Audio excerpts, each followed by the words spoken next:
Welcome to the CEO series. This is a mini series of episodes within the ACE audio podcast where we chat to leaders, business owners, and entrepreneurs to help our listeners learn the valuable lessons and insights that our guests have used to chart their own success stories. Enjoy. Hello, everyone. Thank you for joining us today on this episode. Shaun Brewster here for this mini series, speaking to CEOs from industry and business. Today's episode, I'm joined by two good friends of mine, Erin Baker and Tessa Verrier, who many of you who've been following us along here at ACE for a while now would know these names. I've had the pleasure of working with both of these people in various different capacities over the years, and now their roles, their very specific and unique roles in an association that we work with is also a joy to be a part of as well. So Erin and Tessa are co-CEOs. Now, this idea of co-CEOs of anything is a fairly unique one. I can't think of any other organizational business that I've come across where we've had two people at the top, two captains. But from everything I can tell from the outside in, looks to be working quite well. So today we're going to dive into this relationship, the things that they do within, the way that they make it work, and how it all pans out. So Tessa and Erin, thank you for joining us. For those people who are tuning in and maybe haven't met or seen you guys before, let's have a quick 5-sentence introduction from each of you. Who'd like to go first? Oh, look, 5 sentences, far out. I'm the co-CEO of Myotherapy Australia. I am a clinical myotherapist by trade as well, and also a qualified teacher, which is probably why you see me across most areas of ACE and also the myotherapy world. I love what I do. I am a new mum of Eleanor, and that's me in 5 sentences. Done. That was really well done. Good job. I think it was 6, but I wasn't counting, so it's okay. All right. Erin, your turn. I'm Erin. I am also a myotherapist. I'm in clinical practice in Melbourne. I'm also a Pilates instructor. I have done a fair bit of teaching at tertiary level. I like cooking and not walking on the beach. What else do you say? That's an inside joke. Yeah. Anyway, yeah, that's me. I'm co-CEO with Tessa. And possibly one of the most extensive and detailed collection of plants you've ever seen on the planet would be Erin as well. Yes. Correct. Collector of plants and a great chef. So thanks, guys, for joining us for this discussion today. What I was hoping to do with this chat was to, I guess, maybe explore the uniqueness of this co-CEO role, but also to talk about how you've divided and conquered with regards to roles within the role. I've worked with MA in various different capacities over the years from a perspective of ACE, but also the work that I do in another association. So I've got a bit of an understanding, at least from the outside looking in, on how associations work and the various different challenges that they have. For example, not everyone may realize, but the CEO of an association also has to deal with a board of directors. So not only are they dealing with the wants, desires, needs, and opinions of their members, but also the wants, desires, needs, and opinions of their board of directors, who are kind of the people that you work for, essentially, right? The directors are your bosses. Nobody sees them, nobody hears from them, just you guys.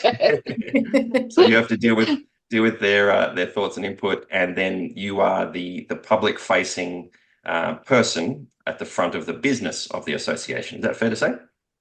Yeah, absolutely. For sure. All right. Yeah, cool. And so when you two teamed up and decided that maybe two was better than one, what was it about that decision that made it like, oh yeah, we can do this? Because I mentioned before, I don't think I've seen two CEOs in any business, and I'm sure it's been done, but I haven't come across them.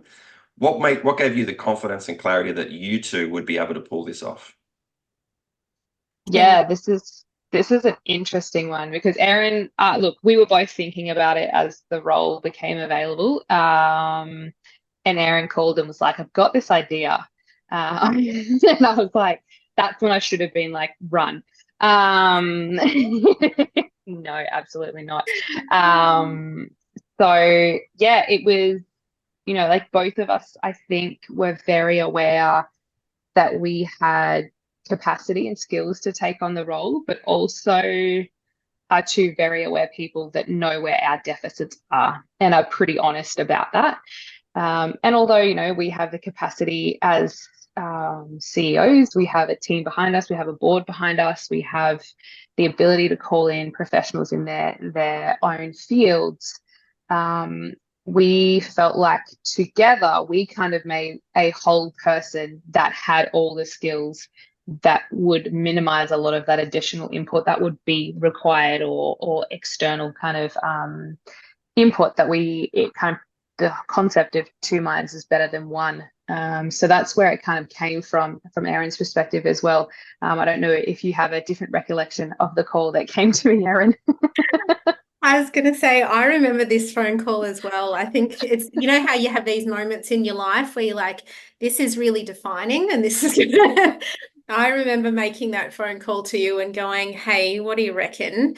And literally, as Tessa said, I remember saying to you, hey, I can do these things, can't do this. What do you like at that? And you're like, no, yeah, that's my wheelhouse. I got you. So yeah, there really was a, hey, I'm good at this. What are you good at? We lined the two columns of stuff up and went, oh, look at that. That's a whole job. There you go. And I remember thinking about it, like the role of CEO, and thinking, gosh, no, I don't think I could do it on my own, but I am really interested. And I was like, gosh, how would I, and to be perfectly honest, I didn't know you super duper well at that point. You know, we'd been on the board together. I think we'd met in person once. There wasn't a lot of like, oh, I know you inside out, but I think there was a bit of a gut feeling of like, oh, I, I have a good vibe about Tessa.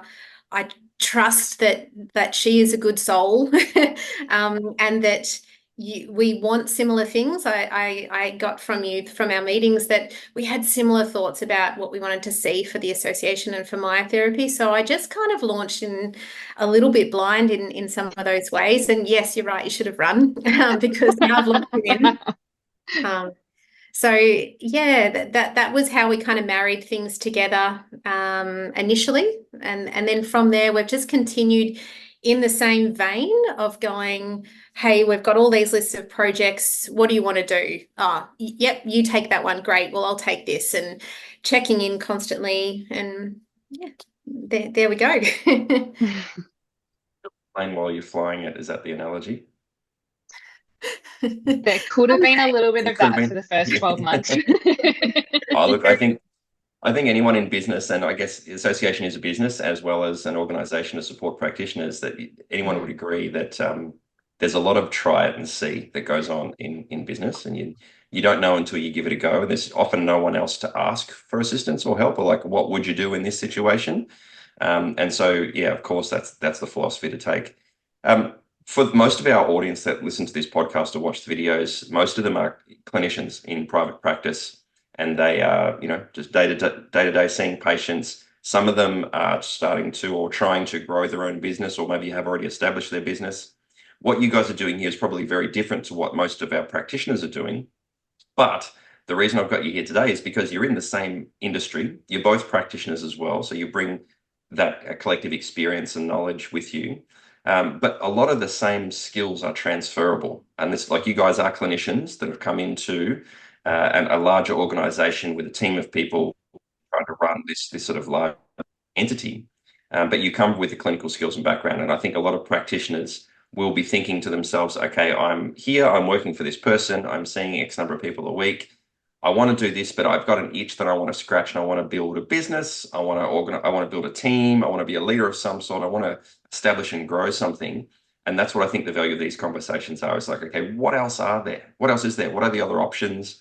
And what do I need as a practitioner to develop in myself to be able to get to those things? So a question with that very long preamble is, what kind of leadership skills, with hindsight now that you've been in the job for a little while, what kind of leadership skills do you think have been the most valuable to you in these roles, that whether you've had to develop them yourselves, or whether you're still working on them, or whether you had them to begin with? What do you think?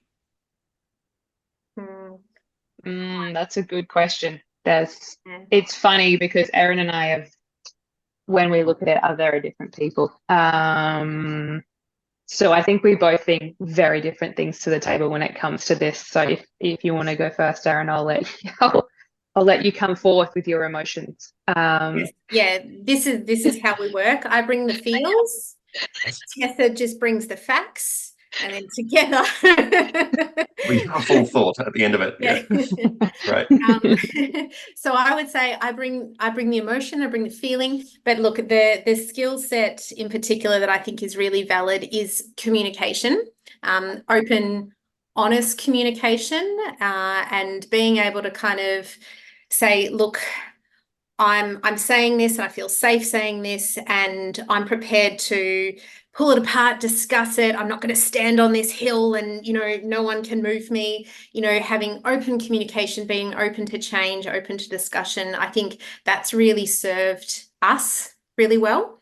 And that has meant that we're perhaps, I don't know anyone else's story, but perhaps where others might have tried to kind of work in a collaboration, and perhaps had some sticky points. I think we've been really lucky in that we've always been able to kind of go, I want to say this, can you just hear me out? Cool, and we can talk things out. So that's been really good. And then I've just forced Tessa into sharing her feelings. Tell me how you feel, Tessa. I don't want to hear about like the cognitive stuff. I want to hear the emotion. And she's come around. She's good. Nice. Well played. It is. And look, this is where Erin and I think fundamentally fit the same, that whether it's in a co-CEO role like we sit now, or whether you are a clinician that's looking forward to wanting to have one staff member or a subcontractor, or have additional, like businesses or things that you're doing, I think the number one thing, regardless of what setting you set in, is to have that open communication. I cannot value that enough. And the open communication that creates that safe space for people, because we can't go anywhere on our own. You can get so far, but you need people to come with you, and you need people to have your back in certain situations, and also have those conversations that a lot of people dance around to be like, hey, this just doesn't really fit right, or this isn't working.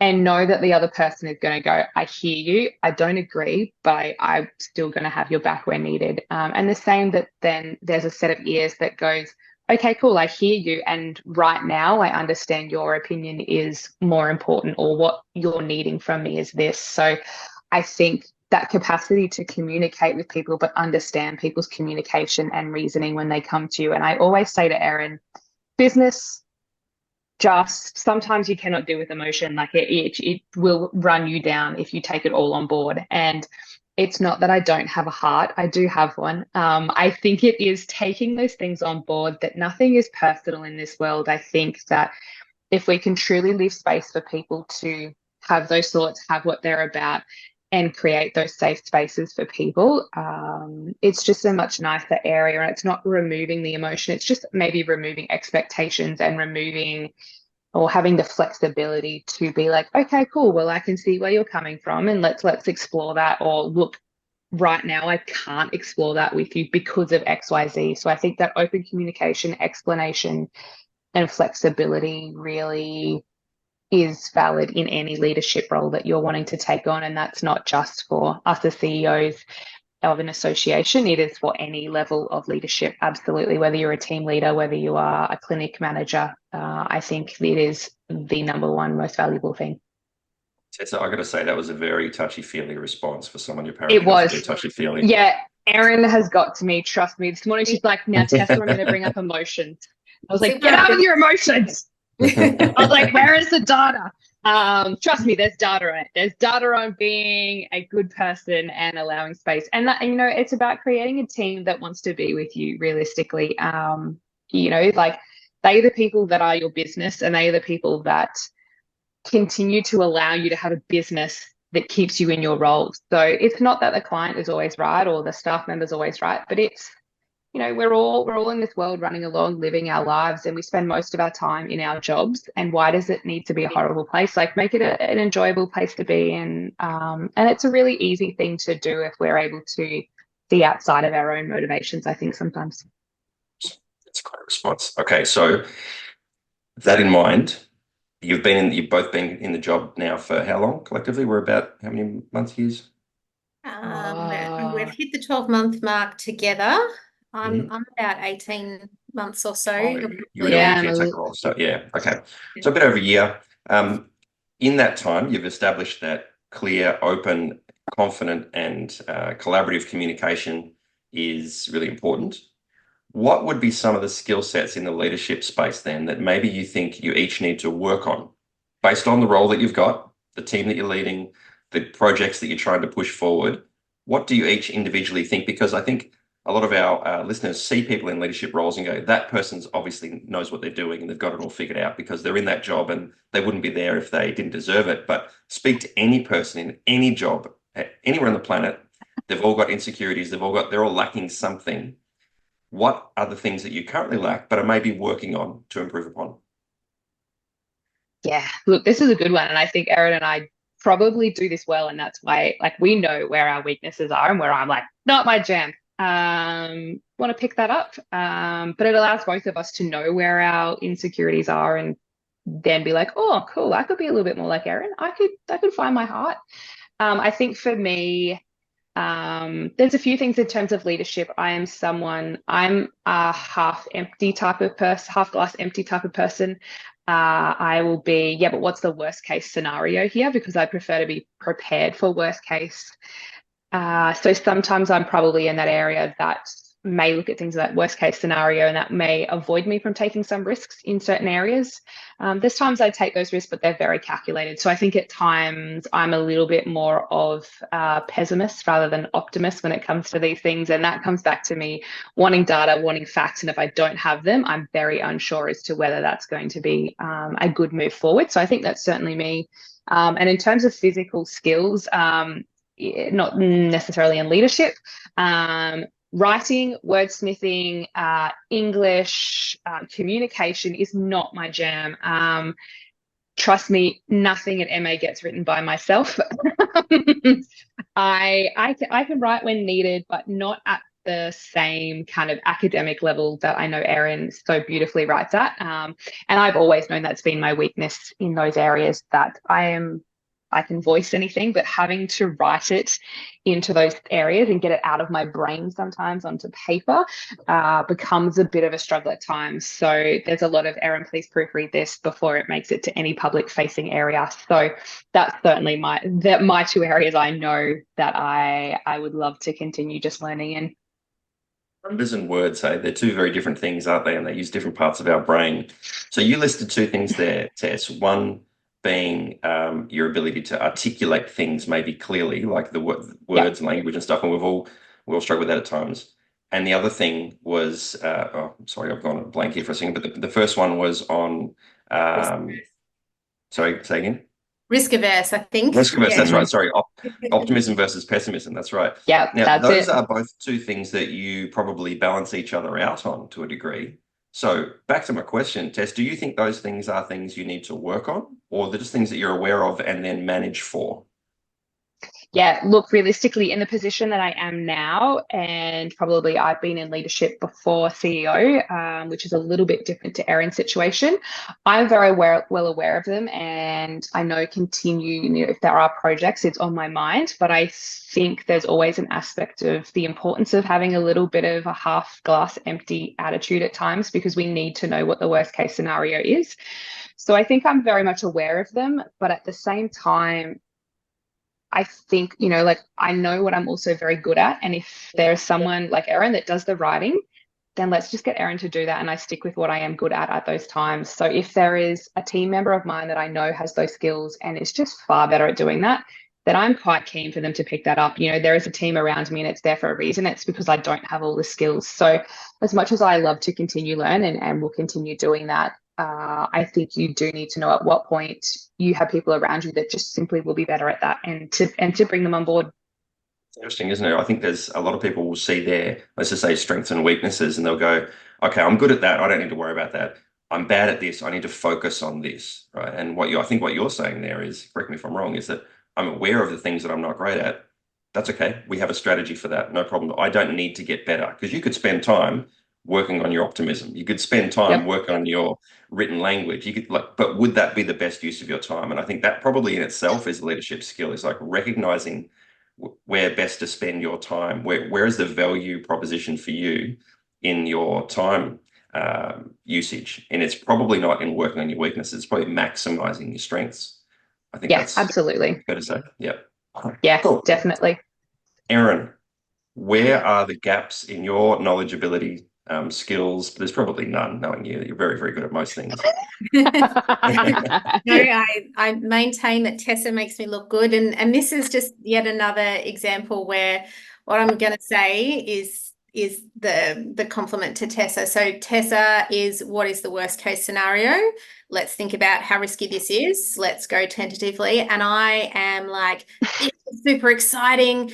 These are all the possibilities here. I can see really good things. I know this, like, it's a bit risky, but this is so great. Let's look ahead. And then I, not that I jump in and things go badly, but you jump in and you're super excited, and then sometimes that means that you're having to fix things on the fly, and if you slow down, perhaps you might have been able to mitigate some of those risks along the way. So I can kind of swing the other way sometimes, not all the time, but sometimes, and I do need to manage that. It then kind of flows into I feel it's a similar kind of skill set that when I'm trying to like project manage and task my staff, I can be a little bit like, here's the project, here's the elements, cool, I'll need you to do this, run free. And then, like that can mean then that like the work is a bit slow coming back through. It can be stuff comes back and you're like, oh, cool, not what I was thinking. Okay, well, I'll have to give you some feedback and I'll have to work through that again. And that can then just extend out the time. So my excitement and optimism can then sometimes lack a bit of very, very clear, specific direction. So, I am working on that, and it's certainly a skill that Tess has, and she is really lovely to kind of model that from. But I, to a certain extent can rely on Tess for some of that. But I know in myself, I need to get better at some of that really clear, specific direction to avoid a little bit of wishy-washiness sometimes. Too many emotions, that's the problem. That's it. Yeah. How are you feeling about this? You feeling okay about the workload? Erin, what is the due date? Yeah, The thing I like about you two guys is that there's no ego, and it doesn't matter if somebody isn't great at something, the other person picks up the slack, and you just kind of go, well, that's just why we work. It's not necessarily just how we work, it's why we work. Yeah. And so that's brilliant to see play out. So moving from leadership into the broader team now, you've got some staff members, you've got a board of directors, and you've got a whole bunch of members that sit under that. So there's layers to this business. When you're looking for someone to work with, maybe it's a member of the administrative team, or maybe it's someone that you want to partner with, or maybe it's something else. When you're looking for another person to work with your group or organization, what are some of the key things that you try to hire for or look for? What are the personality traits, skill sets? Like, I know some people, when they go to hire a staff member, they want to look at the resume, they want to look at the experience, they want to see the qualifications, what have they done? Other people just want to know their personality. I can train you in the things, but I want to know what your personality's like. Where does and maybe you've got different answers for this, but where do your interests and motivations lie here? Yeah. It's been pretty interesting because in our short time, we've had to bring on like 2 staff members and replace people on maternity leave and that sort of thing. So this has been a really interesting one to work through together. And we have tackled this of like, oh, I've noticed this. And then, oh, well, no, actually, I'm looking for that. I think something that come up that was pretty key for both of us, that in the association world, it can be hard to teach a lot of the industry I don't know, niche, the niche industry information of like, yeah, this is myotherapy is this, and we want to kind of say this message, and oh no, that's actually pretty important to us, but that's not. So I think certainly that's been something that we've been like, oh, can we get someone that understands our industry? The other stuff, like how to answer the emails and answer the phone, and our policy on this, we can teach you. But certainly for me, the industry knowledge has been pretty key. Yeah, what about you, Tess? Yeah, absolutely. I think I've hired in a lot of different kind of contexts, but particularly for the association, we have members that have, opinions and feelings, and it's some of those are quite ingrained from myotherapy, and we need people that can understand when you call a phone, there is someone that understands what you are talking about, and it's not just, hey, yeah, yep, I appreciate that. That is someone that truly understands those little weird clicky things that occur in the industry. So it was very important for Erin and I that was super key for this position, because members needed to be heard. And that's understanding what our business association, what its purpose was. And its purpose is for members. And that meant that we had to have people that understood our members. So that's just really understanding it. Like, what is your business and what is its purpose? And then what does the staff need to provide in that context? And for us, that was an incredibly important part. And we could 100% train any of the additional skills in. None of them were really rocket science. Some of them required a little bit of time and effort. But for us, we needed to have someone that understood our members.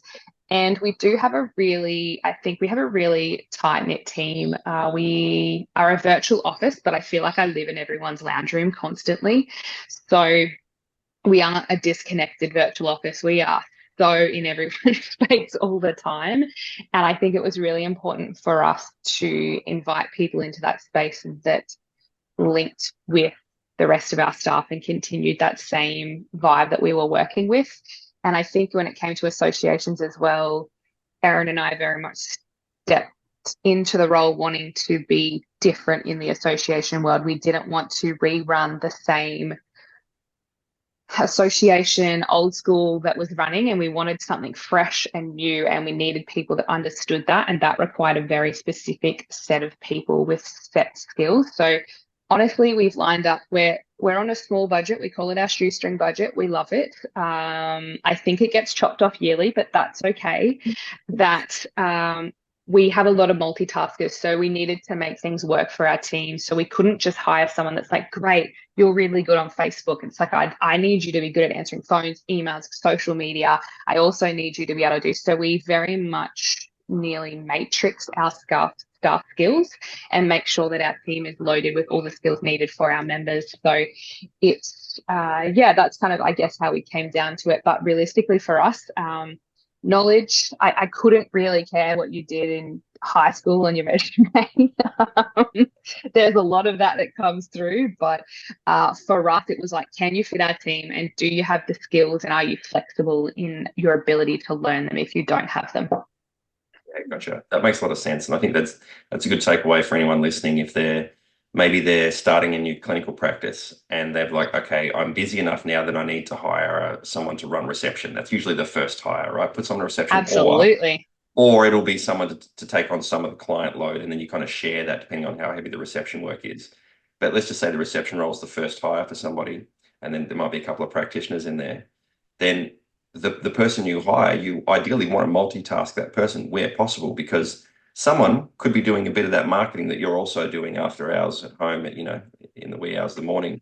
Someone could be doing a bit of that ordering of product, and someone else could be doing all these different things. Because as the business owner or the lead practitioner, you kind of have to wear all the hats and do all the things, which I've always said is a really good thing, because it makes you dangerous in every role. Like, enough information about each role to be able to make educated decisions about, is this person doing a good job, or do I need to find somebody else to do that? Yeah. And the beauty of what you've got going on here, and you both sort of said it, like, you want someone who has good contextual understanding of the organization, whether that's a clinic or an association or whatever, it doesn't matter. They need to know the industry. They need to know kind of the demands of practitioners, but also what the patients want and whatever it might be. And then you want someone who you can go, well, actually, you're pretty good at speaking to people. So what would you be like at writing to people? Could you write emails, follow-up emails for patients? Could you do our marketing for us? And then you make them as differentiated as possible in their role, and then you specialize them, and then you hire the second person, and they take on a portion of what that person's maybe not good at, or maybe what they're doing too much of, and then you go out and out and out and out from there, and you build out your team. I think that's very smart, especially when you've got a limited budget, is to find people that can do many things at any one time at a good enough level of proficiency that it gets the job done. And then that frees up you guys to, what do you just fly around in your helicopter most of the time? Is that what you're doing in your spare time? Helicopters? And that's look, pretty much. Yeah, we just sit in our fancy offices on the river. It's pretty much how we roll. Yeah. It's not like that at all, is it? And no, it is absolutely not. So talking about spare time then, because both of you, well, Tess has come back from maternity leave recently, so she's easing back, and we were just joking about this before we press record, but easing back into reality. Erin also works in education and in clinical practice and is busy in all those spaces. And so you juggle a lot. When you're not in your role as CEOs of an association and you transition back into your home life and you have family and friends and all these things that we want to do in our own time, do you ever struggle to switch one off and switch the other one on cleanly and clearly? I'll put up my hand and say I do all the time. I work from home most of the time, and I never really switch one off from the other. It's always on, especially when your partner is also in business. So what's it like for you guys? Yeah, this is really interesting because Erin and I we are a full female staff, and that's just how it's ended up. It's not by choice. It's just how it kind of landed in our industry. Most of them are mums or clinicians as well, and have, like, all of our team are part-time. So we very much want our team to understand that when you're off the clock, you're off the clock. Please switch off and get out. Like, don't make me take your passwords off you. That work-life balance is really important for Erin and I, and that you take the time that's needed for you, whether that is physically, mentally, emotionally, that you take the time needed when needed off. And Erin and I are very much, hopefully, ingrained that within our staff. However, when it comes to Erin and I guess in the roles that we are, and we have a board that runs different hours to our association that runs, Erin and I are both part-time, obviously. So I think I work the days Erin doesn't work, other than today, which is really exciting. I get to see her face. That I think we, between the both of us, always make sure there is one of us for our staff to contact and be available if possible. So it is really hard at times to be able to switch that off. And I don't know whether that is just something that comes with the responsibility of being a leader here, that at times that is what is needed of you. That, instead of, my staff member yesterday coming in to do a podcast, which would have been traditionally, I would have worked 2 hours yesterday. She was quite unwell, so I've come in to do a podcast for her, and Erin was like, Tess, I don't have time to do this. I'm fully booked in the clinic. No worries, I'll pick that up. So I've had to pick up a fair chunk extra yesterday, but I think we do these things to make sure that those staff members and also my co-CEO are supported at the time, very well knowing that if I go, Erin, I need off right now because it's too much, Erin will pick up when I kind of raise the white flags. So and our staff very much are the same for each other, that if one of our staff raises the white flag, that they're there. So I think it is really hard to switch off and go between one or the other, and I don't know if I've found a proper answer for that yet. I know that bit by bit you work on it, you think, you know what, I'm going to take like nothing during this time. But I think at the same time, and I've always kind of questioned this, that, the hustle of CEO and leadership is about, that you're on the go and it's glorified and things like that. Or people see it as like, oh, like you're constantly on. But I think at the same time, like, I love it. Like, I love what I do, and not that it ever takes away from my family, because there's times when I'm like, this is family time and this is where my line is drawn. But I also just love what I do. So for me to have to jump on and help someone, that me as a leader being able to do that, I find great satisfaction in that. So I think it is finding, some weeks are going to be like that and some weeks are going to be a lot, and other weeks, actually I can back and take some time here, and knowing where that balance is and being open with your family that are external to your work, like, hey, do we still have enough time for this? And am I still present enough? So I think knowing it's an issue, but also being like, I think sometimes, like it's what people love and do. And sometimes I think, like, is there anything significantly wrong with that if we are still feeding our other relationships in our life, that if it is what fulfills you, then we're aware of those other aspects as well. So yeah, I think it comes as part of the role, but also be aware it can wear you down, and it's finding that line, I think. It's a tricky one, isn't it, to find where that line is? And you touched on a point Absolutely. there about when something drops, when somebody needs help, when somebody needs support, when somebody has to step out, you guys will obviously step in, because who else is there above you to do that? Nobody, right? And this is the ultimate responsibility of leadership. I often talk about this. It's like, okay, people look to leaders and they go, oh, wouldn't it be nice to be you in your ivory tower and like to have all that control? No, no, No, there's a weight on your shoulders always. Not when the fires start. That's right. And it's one thing to be in charge of your own business, whereas if it fails, it's just on you. You guys are in charge of a business that is responsible for many, many people, and they all look to you for leading them through whatever time comes along. COVID, things like that can come along at any time, and we just have to weather that storm. And so when somebody gets sick and can't come in, when somebody is going through an emotional something, can't make it, when someone's struggling, you guys have to kind of go, well, I guess that's me then, I'm going to step in. There's no ability to step down or away from that in a leadership role. And that is a blessing and a curse, I think. For me, having been in a leadership role for a while now, it is absolutely a blessing. I wouldn't have it any other way, because I want to be that person. I think some of us are born for it. Sounds like you guys are.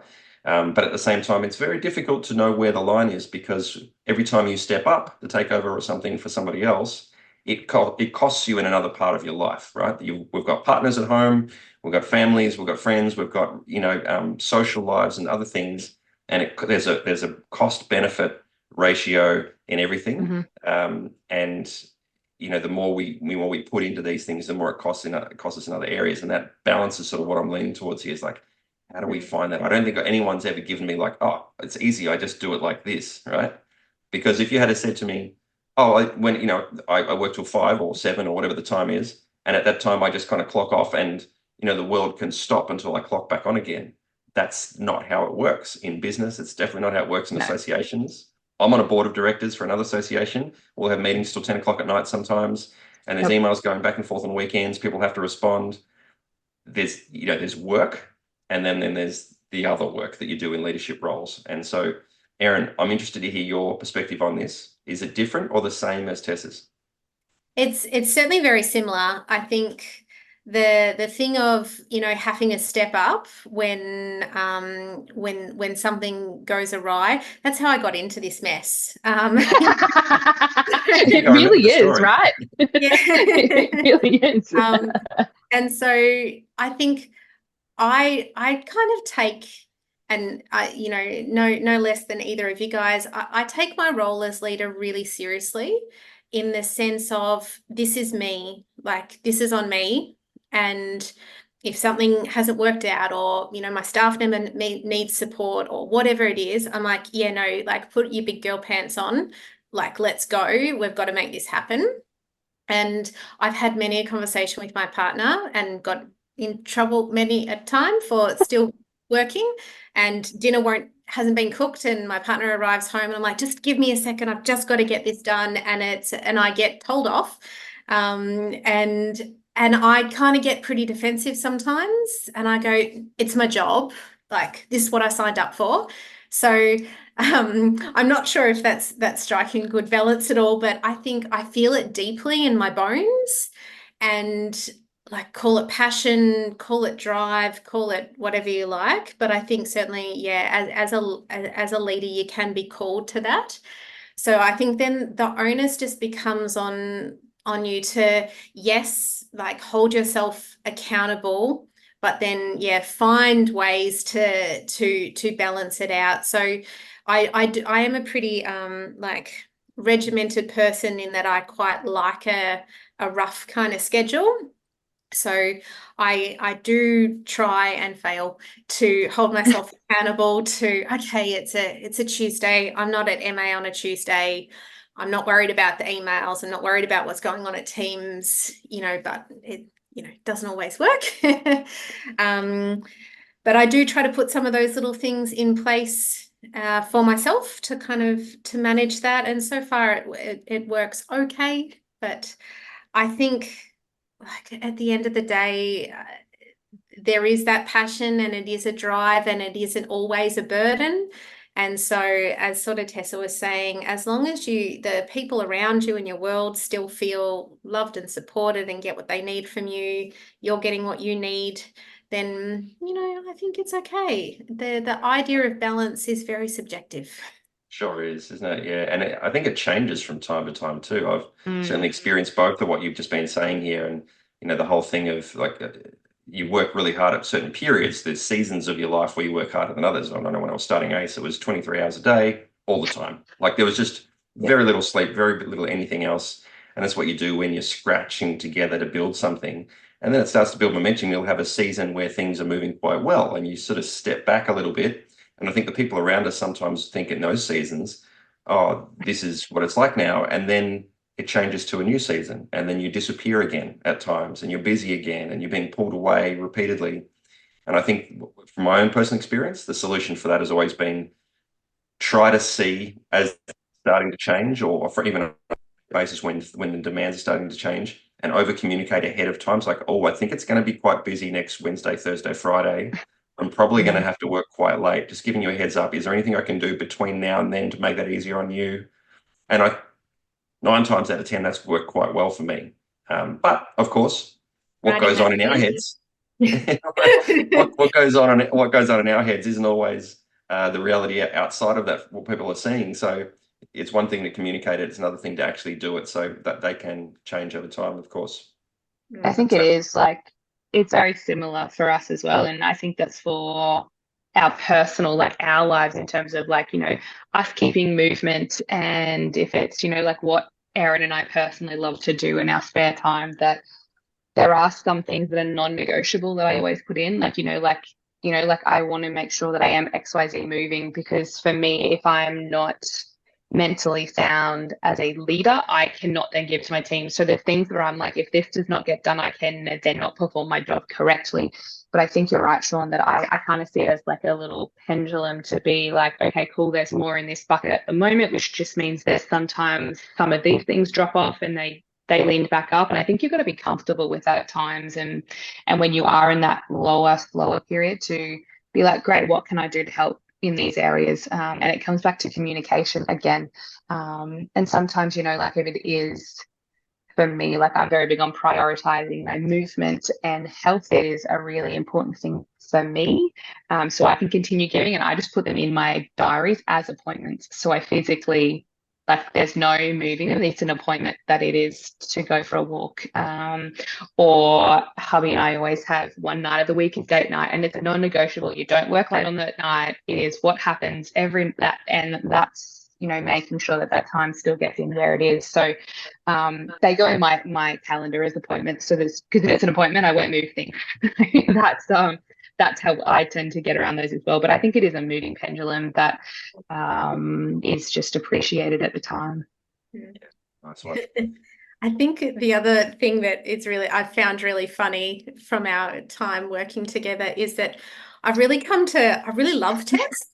Actually really, really enjoy Tessa's company, and I really enjoy chats with Tess. And it gets to Saturday and I'll be doing something. I'll be like, I wonder what Tess is up to. And I like have to be like, leave her alone. just don't call her. Leave her. But I really genuinely am like, hey, how you doing? What you up to? It's Saturday, park around here. Like, Erin already knows what I'm doing on a Saturday. I'll be at park run. So that's actually been pretty funny too, that drawing those lines between work and social life, I've come to find that I'm like, oh gosh, I really love the people that I work with, and I kind of want to see them in a social context as well sometimes, even though Tessa lives very far away. Multiple states north of you, in fact. It's interesting, isn't it? Like having that dynamic of a group of people that actually enjoy each other's company working together as well. I don't think you can get anything greater than that. Like one of you said before, spend most of our lives working. Why not do something we enjoy? Well, why not do it with people we enjoy as well? That's even better, I think. And it's a pretty rare thing. Yeah, that's great. So talking now about how we were just talking a moment ago about how you divide your time and divide your attention and your focus from work to at home. Something I've discovered more recently, or been pondering more recently, I think this might be an interesting thing to get your opinions on as well, is the longer you're in a leadership role, the more you start to realize that it's less about what you do and more about how you think about it. And so I actually spoke to my team 6 months ago or more and said, hey, look, I'm very, very busy. I need to get less busy in my role. I need to offload some of the things I'm doing so that I've got more time to think about stuff. And I'm sure some of the people in the group just went, oh, that'd be nice, wouldn't it, to just have some sitting around thinking time. But the reality is when I get more time to think, and I do it like you, Tess, I'll go for a run or a walk with a dog, or I'll go to the gym, or I'll do it in long drives and things. If I'm on an airplane, like as an example, if I'm on an airplane with no internet for 4 or 5 hours, I get a whole brain dump of ideas by the time I've finished. And people know when I've got off the plane because they check their inboxes and there's 15 emails from me. And it's like those periods of time where there's no distractions, it's just me in my head thinking about things, having time to process and come up with play out different angles is where I think I do most of my best leadership work. Actually thinking about the whole picture, zooming out, looking down. And so do you guys feel that that's something that's evolved in your roles as well? Like, do you see yourself wanting to do more of that? Do you think there's a benefit in that for you? Is it something you're pushing for? Yeah, like this sort of big picture strategic thinking, getting clear on, okay, what's the overarching objective here? What's the principle? What's our value? That's really a big passion of mine. And I do love doing that sort of thinking. And something that I've had to kind of get better at is that sometimes you have to speed up that process a little bit if you're not on a plane trip.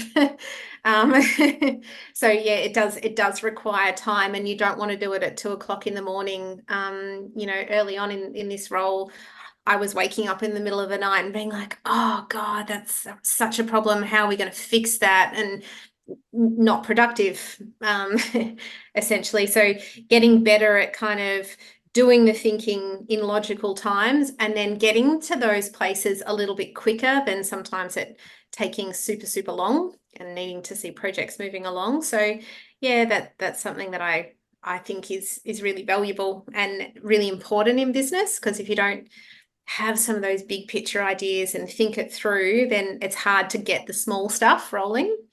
Yeah, right. Right, Tess? Yeah, look, I think Erin, being that person that I guess sees things at a far broader picture rather than into a statistical part, does that really immensely well. She does big picture and strategy and multiple different aspects really, really nicely. And it is something that in a role, I think if you're in leadership, is that I kind of look at it as, the rally car drivers, and they have their navigator next to them that's like screaming out the directions. I feel like as a leader or a CEO, and you said it well, that it's not about what you do. It's, I need time to think. And realistically, you're not the person driving the ship. That's the driver over here, and that's your staff and all the people that are doing all the work that's happening. And then over here, you're the person with the map being like, left, right, turn sharp. Like, you're the one that's needing to be like, okay, cool, I can see there's a tree coming up. You need to turn a lot sharper than we anticipated. Like, you're that person that needs to be seeing 6 months down, 12 months.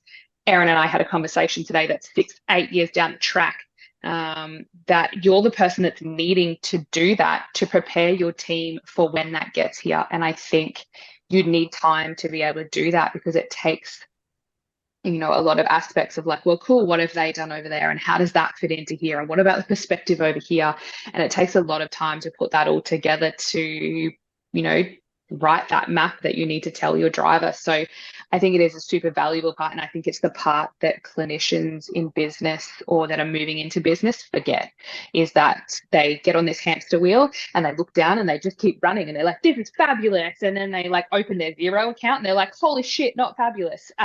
Because they haven't stopped to go, well, okay, there was a tree and we turned left into it because I didn't read the map properly. So I think it's really important that you have to, at times, and if it's once a year, if it's monthly, you stop, come back, be like, hey, is that actually going how I thought it would? Erin came to me this morning and was like, I think that's a terrible idea what we just did. And I was like, yeah, well, probably is. Glad we looked back at that. We should probably address that. Could we change that? Can we change that? And I was like, did you not just write that? Like, did I not just do an entire campaign on that? She's like, yep, you did. Yep. I was like, great. That's a bad idea. Glad we've realized that now. That I think you really have to, because if you don't, you hit these things and they come and you just become a firefighter that is putting out urgent, immediate tasks because you haven't looked ahead to see them and be able to get the preparation and the forward thought to put these in place. So you constantly chase your tail. It's, if you're thinking of it as a clinician, it's being rehab versus prehab. That's how I would look at them. But yeah, I think it is such a vital part, but it gets left off because people see it as a sitting in my glass tower, sipping cocktail kind of thing. And it's for the elite, whereas I really think it's a really super valuable thing. Like Erin and I often do this from our couch with our Ugg boots on, so it's not for the elite at all. As long as the Zoom camera only shows, chest up, you're fine, right? Yeah, look, I actually don't know what Erin looks like from below her belly button. No idea. I didn't believe that Tess was pregnant until she produced the child. Yeah, right. I was like, no, you can't be. You look completely the same. Yeah, that's good. Thanks, guys, for that input. I think it's you probably both heard the saying, you should hire slow and fire fast, and I think that applies for thinking as well. Like, think through your ideas slowly before you make the decision, then make the decision, and then once you start playing that out, adjust accordingly very quickly as required. So like, make the decision slow, adjust quickly. And that I think that's the key to, or the way to getting that to happen is finding that time to think it through. I think a lot of us consider being busy as productive, and those are two very different things, right? Like, I find myself being very busy sometimes and get to the end of the day and go, wow, I could have hired someone to do what I did and paid them $20 an hour. And I just spent all my time doing it, and I'm supposed to be leading this thing, and what a poor use of my time, right? And so that's busy, right? It's easy to be busy, but being productive is another thing.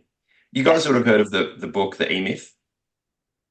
No. Have you heard of the book, The E-Myth? Okay, this is an awesome one, I think, to talk about in the context of this. So the E-Myth has this idea that somebody who starts out in an organization, in a business, in a role, they usually start out as a technician. So if we talk about a myotherapist, right, the technician is the myotherapist in the clinic doing the job.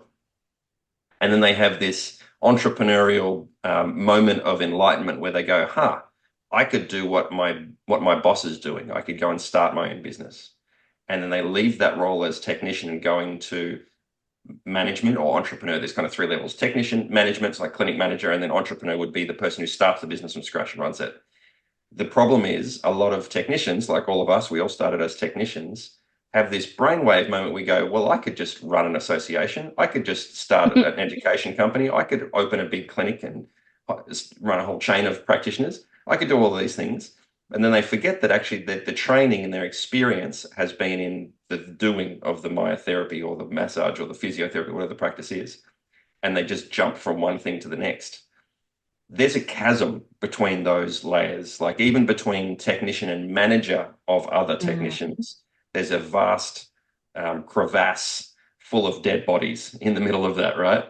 And then the leap from manager to entrepreneur has like, it's another universe away. Like, okay, I can manage people and systems and stuff, but can I think up new ideas and come up with strategies to run them and then hire people and sort of sustain the weight of all of the pressure and stress and all the things that could go wrong consistently for years until you see any benefit? Like, those are three very different roles.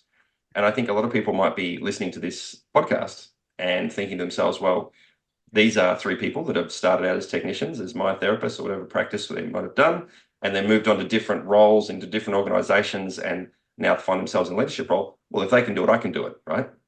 Chances are they possibly can, but there's a whole lot of skills and I think even mindsets. I know it's a bit of a fluffy word, but you've got to have a certain kind of mindset to go from technician to manager and manager to entrepreneur. And I speak to a lot of people through mentoring and other things where people go, I want to start a big business to run a whole, team of clinicians. Like, you got to ask yourself the question, why would that make you happy? Because happiness and success can be two very different things a lot of the time, right? Financial or business success versus happiness. We know a lot of very successful people that go on and commit suicide, like, and just do these saddest things because they weren't fulfilled in that role. There's all sorts of people that have done that over the years, right?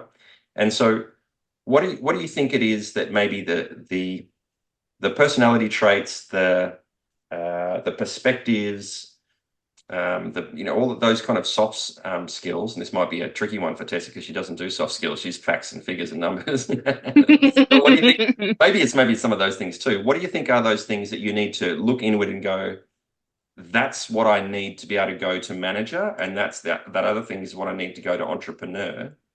What are those things? Because I think they're really hard to put on paper. This was a really hard one. This is something, there's a lot of research in this area in terms of what characteristics have consistently created leaders.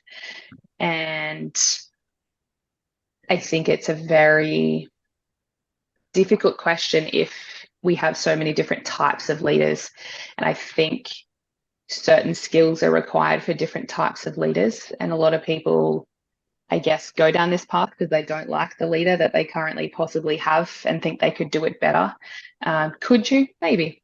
Is the grass greener? I don't know. Did you water it? It really depends.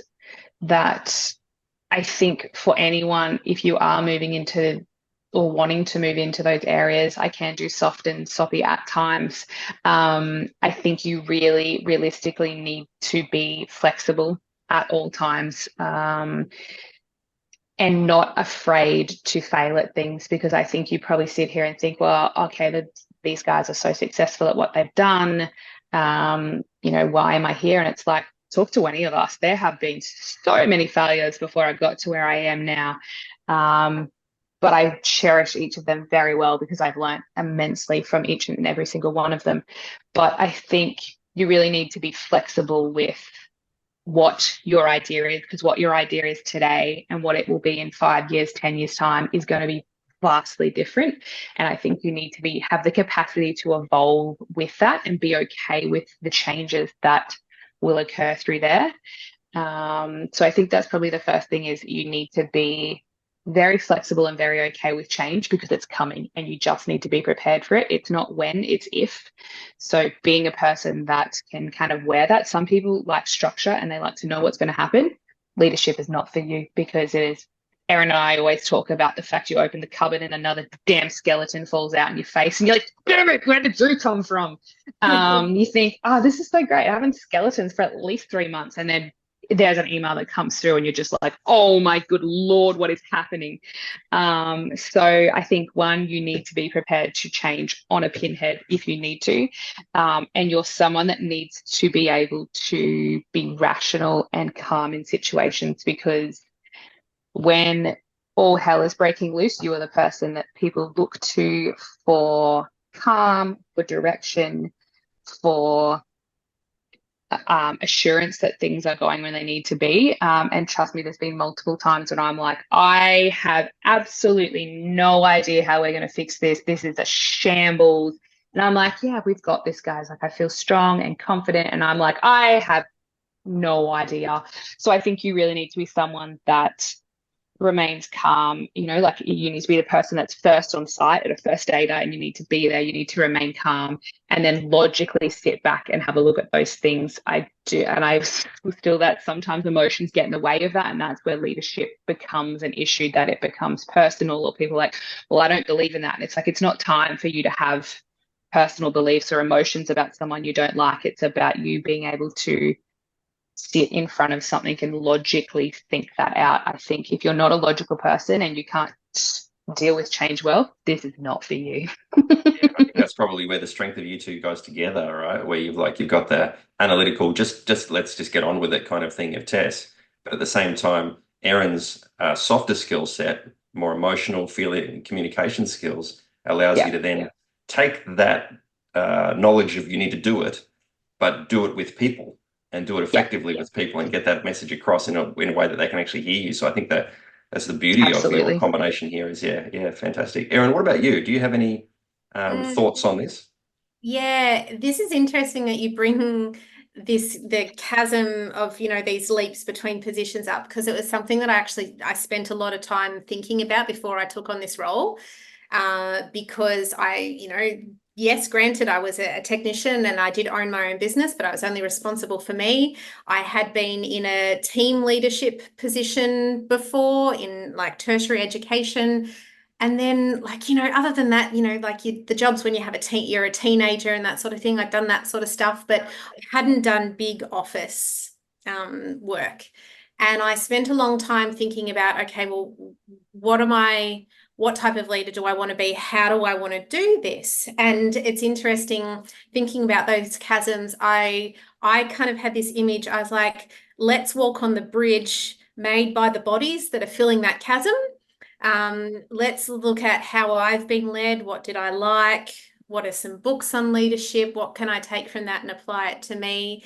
And the skills, like getting back to the skills that you were trying to pin down or nail or put a name on, I probably arrived at a saying that I quite like, and it's soft front, firm back, or soft front, strong back.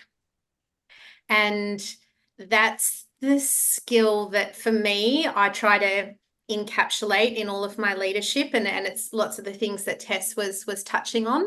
And for me, that's what allows me to have an emotional front, but then it's going to hit my strong back, and cool, I'll shoulder that, and it allows you to have an emotional response and then remain calm. It allows you to get a bit wobbly, but know that you've got a solid foundation. I think then the other big skill that for me was super important, and I'm like, yep, I've got to nurture this, I've got to keep building this skill, was like honest self-reflection and taking that real time to go, okay, cool, what did I do well today? Where do we need to kind of improve? And not from a hard on yourself kind of way, just in a really honest, I know who I am, I know what I'm good at, and it's okay, but I want to get better at this. So that was something that I had to kind of work on and keep, building my skills in from that place of soft front, strong back. So that would probably two. Yeah. Yeah, nice. That's great. Great advice from both of you. Thank you very much for that. While you were talking before, Tessa, about the character traits and things that, leaders typically need to display, I was thinking just recently of someone I was listening to on another podcast who actually summed up, there was a study done, I couldn't quote from where, and they found that there was 3 character traits that were very, very consistently found in highly successful people. And I'll read these to you now. One of them was a superiority complex, as in they feel like they were born for more. I'll put it that way. It's probably a better way to say it. Like they felt like there's something greater for them in the world. They were destined to do something bigger than they're doing now. So they're hyper successful people in any field, sport, work, whatever. Yep. The other thing was insecurity, feeling like they're never enough. And so think about those 2 things sitting side by side. First of all, like they're 2 opposites, right? Like I'm born for more, but I'm probably not good enough. And I maybe like, am I going to be found out? Imposter syndrome sort of stuff. Those 2 things are very, very common. The third one was the ability to delay gratification or delay satisfaction, the ability to just keep doing something without any sign of it paying off for an unreasonable amount of time. And I can definitely empathize with that last one, and I reckon you guys probably can do too. And maybe even the grind is real. In fact, I can probably identify with all three of those things. Like I've always felt like I wanted to build something, do something. Mm. I often feel like, am I actually up for the task? And the last one is, which is every single day you're doing stuff, and you're like, is this even paying off? I have no idea. And then 10 years down the track, you look back and go, I Yeah. did that thing for like 6.5 years, and that got me to that other opportunity, which took me to the next thing, and then here I am doing this thing. Like it's okay. So I think all of those features are probably very true. And I've been thinking about this, and there's one other one, which is a really high tolerance for stress.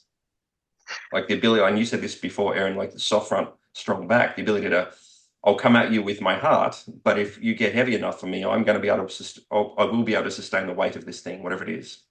Yeah. And so high stress tolerance, like in any leadership role, the financial, the human resource, the relationships, the business partnerships, all of the things that go on in any organization essentially sits on your shoulders. At some point, the buck stops with you, as the saying goes.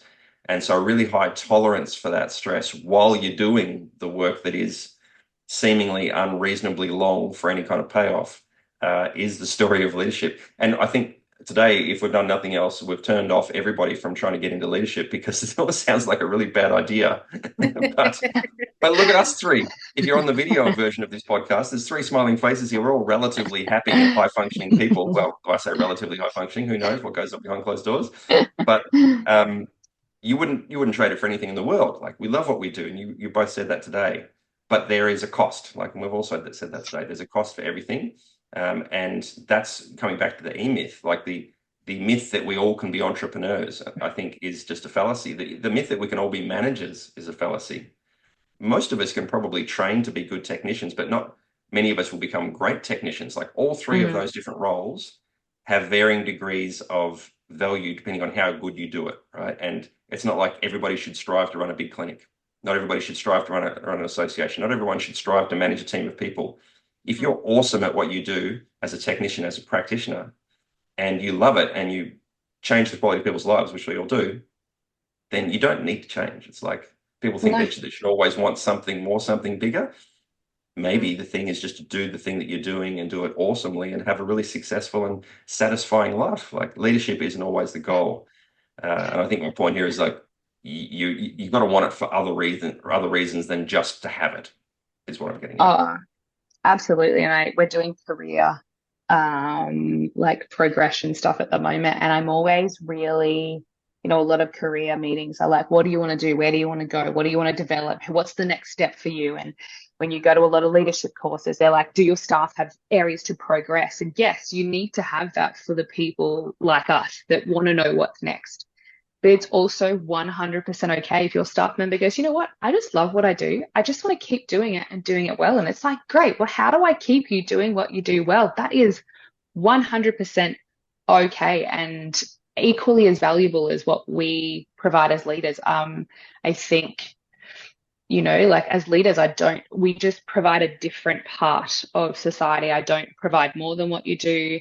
I know that the hierarchical thing puts CEO up here, but Erin and I are very much would like to be accessible for people, and that we are, at the end of the day, we are normal people that have normal lives, and we just create a different piece of the puzzle than what you do, and everyone is equally as valuable at making that cog turn over. So and yeah, like I think I'm very much a believer that you can train certain parts of leadership, but there are some things, delayed gratification, I don't know if you can train that. Like it is a thing that is just constant. You have to have somewhat of like, I know this is going to work at some point.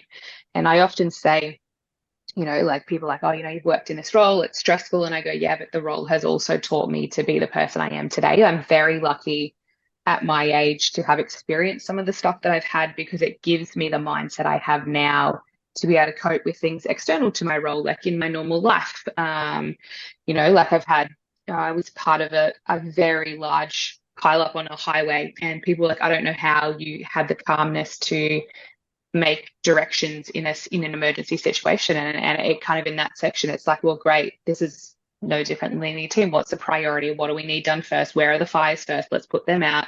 Let's move this. So I think it prepares you mindset wise for so many other aspects of your life. And you learn each day because you have to have such patience on things, and you have to sometimes just go, well, I just hope the gods are going to take me there. Um, and you see those things. And I think the longer you're in it, you're like, there's that play off. And it allows you to still have faith in doing what you're doing today. And then something else pays off and you're like, yeah, keep going. It's a vicious cycle, but I don't know if that's a trainable aspect. I think there's certain things that is within someone's character that is what they're there for, and wanting to make a true change for the life that they live. Some things you're born with and some things you aren't, right? Yeah. Erin. Oh, I was going to say, it's the grit. I love that TED talk on grit, and for me, that encapsulates those skills in leadership. But I think, like, to your point that you were raising before, Shaun, regarding some people kind of looking and going, I should want to be a leader, I should want to progress, I should want to. I think it's always worthwhile to stop and go, yeah, what is behind my feeling of having to progress or change or become a leader? And sometimes I think when you do reflect it, that underneath it, there can be a comparison that's going on, an expectation that you're placing on yourself, a story that you've written for yourself based on other people's expectations. And that's that self-reflection of going, okay, cool. Can I wipe off those expectations that I'm placing from other people and from society and that sort of thing, and getting down into, is this what's going to feed my soul? Then, yeah, you can avoid finding yourself in those positions. Like, so many people in life do all sorts of things because of the expectations of others. And the number of people that find themselves in jobs, in life situations, in all sorts of things, and they go, oh, God, how did I end up here? I'm actually terribly unhappy, or this is not where I want to be. I think doing a little bit of that soul searching and self-reflection sometimes before you make those leaps can be, useful, important. That is great advice to finish on, and I think we'll wrap it up there. Thank you so much for your time. This has been a very insightful discussion. I found myself finding ideas through listening to both of you, and hearing new insights and different perspectives. It's always really great to talk to you both. Thank you for joining us on this episode. I'm sure a lot of our listeners will take away some useful bits and pieces to be able to apply to whatever space they're working in. So thanks for your time, and we'll see you again soon. Thank you, Shaun. Shaun, thanks for having us.